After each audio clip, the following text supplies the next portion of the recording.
Raphinha gave an interview recently where he talks about leaving Barca, life under Xavi and Flick, racism insults at Bernabeu, Messi, and Lamine Yamal, his roots, and many other things. Let's have a look at that. Raphinha, when asked if he ever feel left out at Barca, gave an answer by saying, "Yes, I did, especially during the first 6 months and also at other times. People were always saying that I was bad and I should be sold." Raphinha on almost always playing 60 minutes in the matches under Xavi. It is complicated. I laugh because that happened to me a lot. It's not a criticism of Xavi. Subconsciously, I already knew that I was going to have to come off.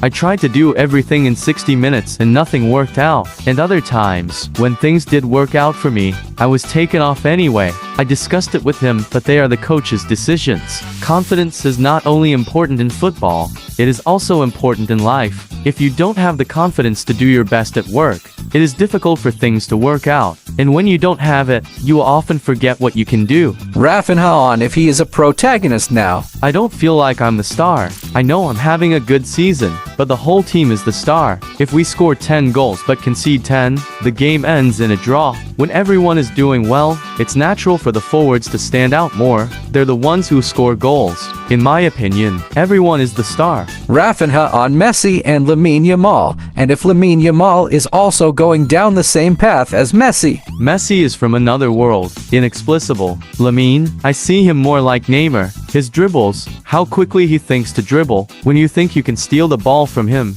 he does something you've never seen in your life. Raphinha on racial insults at the Bernabeu. We already talked about it, of course it bothers you. I spoke to Ansu after the game. He was very sad and he told me what happened to him. Lamine and I also heard some words shouted at us during the match, but we didn't get them exactly. After the match, we watched videos and realized what they were saying to us. Raphinha on if they regret not stopping the game after the racism incident at the Bernabeu. Whatever we can do after the game, we will do. During the games, we have to be focused. There are many people who go to the stadiums only to insult the players, but that cannot be normalized. Someone with more power must do something. Raphinha on if football sometimes become a torture. I didn't play football when there was no social media, so I can't compare. But in the current context, people think that because you upload a picture on Instagram, they have the right to tell you anything, and you have to keep quiet. We are professional footballers. We are lucky, but we work hard for this.